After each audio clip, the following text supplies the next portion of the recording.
অনেকদিন পর বাড়ি এসেছি, কেন কি এতদিন আমি বাবার বাড়িতে ছিলাম।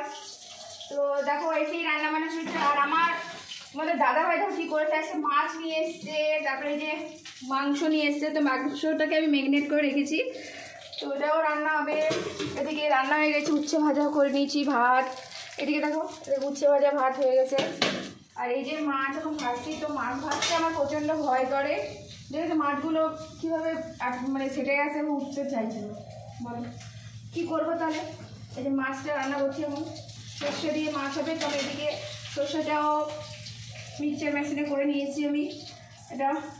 তো চলো তাহলে আজকে এইসব মেনু হবে, মানে রান্না বান্না করে নিই তাড়াতাড়ি করে। যা হয় বাবার বাড়ি গেলে যা হয়, কি অবস্থা, মানে ঘর দুয়ারের অবস্থা তোমার দাদাভাই করে মানে এমন করে রেখেছিল, কিছু বলার নেই। তো সকাল থেকে এসব করতে আমি খুব বিজি ছিলাম। রান্নাও আমার কমপ্লিট হয়ে গেছে, শুধু মাছটা আর মাংসটা হলে হয়ে যাবে। ওকে টাটা।